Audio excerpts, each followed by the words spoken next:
In an increasingly plugged-in digital world where technology moves fast, many young people are being steered into what are widely believed to be the fields of the future: engineering, math, and science. But the liberal arts' most vocal champion these days is CNN host Fareed Zakaria. His fourth book, titled In Defense of a Liberal Education, takes aim at critics of this type of schooling. It's worth noting Zakaria earned his Bachelor of Arts from Yale University. I think we're living in very anxious times where everyone is worried about the issue of what kind of job is going to be available to me, to my kids, to my friends. And as a result of that, people have begun to look for something very practical, very immediate. And I understand it. The problem is, it's not really the right way to think about education because, these precious years, 18 to 22, you are investing in yourself for a lifetime of work and for a lifetime of life. At that point, you don't know what kind of work you're going to be doing 15, 20 years out. What you need are strong basic skills, the kind of general education, the liberal education that North America is famous for. And that will then allow you to work in various kinds of fields, change fields, relearn things. But people were losing faith and losing confidence in that idea. Republican governors are now talking about cutting out entirely departments of humanities. Rick Scott, the governor of Florida, said, we don't need more anthropologists in Florida. Struck me as odd. I think you need a lot of anthropologists to explain Florida Yes. to the rest of the world. But even President Obama was talking about how art history is not a kind of major you should take. And I think that it really misconstrues what it means to have this broad general education, because you're learning to think, you're learning to read, you're learning to write, you're learning how to analyze, how to work with people in teams. These are all very strong basic skills. Much better to do art history, frankly, than to major in business studies or entrepreneurship studies. Those are not real subjects. What you can do is acquire real knowledge and then go work in business. We measure ourselves inside the country, but also globally, and we wring our hands when we don't measure well. Are those scores important? Should we be looking at where our kids are doing in math or science and worry that we're not keeping up with other countries? If you look at these tests, you're absolutely right. The United States is basically middle of the pack in these tests that are there. They're called the PISA tests, and Canada is in the same range. So if you go back 10 years and ask yourself, how did America do 10 years ago? It's about middle of the pack. If you go back 20 years, middle of the pack. 1964 is the first time there were international education tests of this kind. Where was the United States? Middle of the pack. But of course, for those 45 years or so, the United States has dominated the world of science, innovation, research, entrepreneurship. The fields of the industries of the future have all created by these laggards, these people who haven't done quadratic equations well when they were 15 years old. Why? So in order to try to understand it, I looked at other countries that are regarded as highly innovative. And probably the two by common consent are Sweden and Israel. Sweden gets more venture capital funding than Germany or Britain, even though it's a much smaller economy. And Israel famously has this incredible startup culture. They do worse than the United States in these tests. What I think it tells you is that, all things being equal, obviously it'd be better to have kids doing well on these tests. But that's not a perfect predictor of economic innovation. Economic innovation depends on having a dynamic, flexible economy, an open society, open to people and ideas from the rest of the world, a non-hierarchical work culture in which anyone can challenge the authority of their seniors, whether in academia or in business. Perhaps, very importantly, confidence. Then you can actually measure this, and it turns out the Americans, the Swedes, and the Israelis all have scored very high on the confidence index. Why is that important? Well, entrepreneurs have to believe in themselves. They're the kind of people who are always being told, this idea is not a good idea. It's been done. Somebody else has done it. It won't work. And they have to believe in themselves. Is there a way to do both? Can you have that kind of skill set? For instance, coding. I think my child will learn coding the way I learned Latin, as well as this how to think, the kind of liberal education style of thinking that you're talking about. Absolutely. Look, if you go to a first-rate university, if you go to the UT or something like that, even if you're an engineering major, you're going to end up taking a lot of non-engineering courses. And that's the idea. The idea is that you should have a breadth of an education. It should involve many subjects. You should learn different modes of reasoning. That there is, it's not just scientific, but there's observational science, there's experimental science, there's, pure pure science, think about pure physics. These are all very different. But then there's also the ability to understand human beings through psychology, sociology, even through great literature. The ability to write, which is often an underrated talent because it really is a code for knowing how to think. I mean, I find that I often think I have an argument on some issue, and I think it's very clear, and then I try and write it down, for a column or an article, and I discover there are lots of gaping holes. There's lots of evidence I actually don't have. There's a lot of, impulses masquerading as arguments, and that skill is an incredibly crucial one. We worry about where the jobs will be and what kind of skills we need to develop to match to those jobs. There's this great kind of skills shortage concern, and we're pushing people into the skilled trades. Are we, in the face of sort of this jobless recovery, robotics, increased mechanization, what will the jobs be? And will there be two tiers? Will there be the thinkers and then the people that really do need to continue to learn those trades? It's a great question. I'll tell you the one thing I've learned from doing the research on this book. Nobody knows. Nobody has ever known.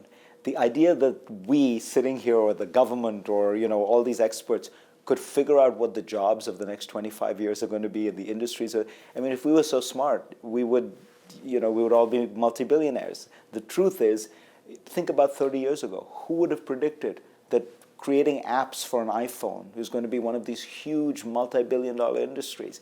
And it's, those kind of spaces. But I know it sounds very general, but the reality is we don't have a very good, at least historically, we haven't had a very good handle on what specifically the next wave of jobs is going to be. One of the great strengths of a liberal education, of the North American system, has been that it allows you to not have to make that choice when you're 15 years old. It, in a sense, delays that choice at a point at which you're more mature, you have acquired more skills, you have more options available, you've had time to figure out what your passion is. And I think that the world we live in is changing even more rapidly, so that's actually an even greater advantage at this point.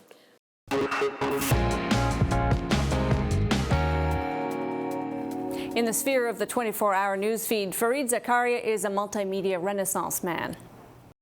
He's perhaps best known as the host of CNN's international affairs program, Fareed Zakaria GPS, but he wears many hats.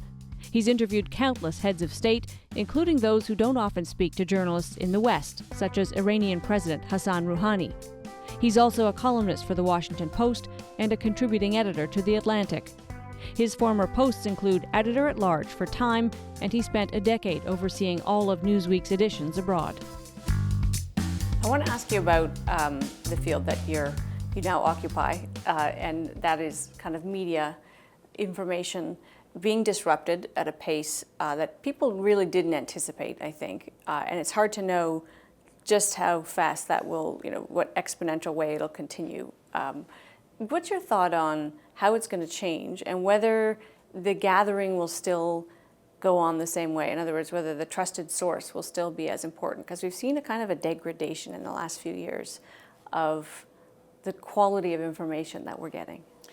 Honestly, I don't know. And this is actually a good example of why it's dangerous to confidently predict the future in these very fast-changing economies at moments of technological revolution or inflection points.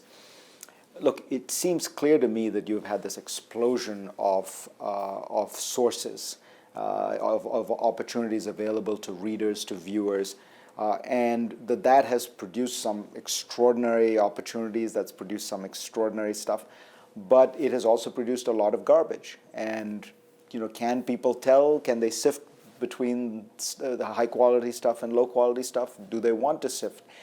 Is there a business model that can rely purely on the high-quality stuff? The old business model was essentially a cartel. The consumer was, in effect, forced to eat his spinach along with his, with the junk food. If you separate them out, will there still be the same interest? Honestly, the way I've tried to look at it for myself is this. I know what I can do very well. And I can try, if I do it well, I work hard, I can try to provide very high quality analysis about what's going on in the world, politically and economically. I try to stay as focused as I can on doing that job as well as I can. I try to get it out in a kind of multi-platform way, but I don't do that distribution at the cost of the production. In other words, if I spent my entire life on all these various social media platforms and do the things that all the people I've ever talked about this advise me to do, I wouldn't have time to read books, to talk to people, interview experts, understand what is actually going on in the Middle East. How do I understand what is going on in China? So I see that part, the content analysis, creation, production, as my primary focus. And I try to put it out, because I think at the end of the day, if I have something that's very good, that I think is very good, it will find an audience. But I do that in part because that's what I know how to do, that's what I like to do. But I can't confidently tell you that I know that this is, commercially the best idea. We talk and hear a lot about how frivolous content on television has become, and elsewhere in media, how the public has no appetite for the serious. Do you ever find yourself surprised to be in this position, covering the things you cover to a very wide audience?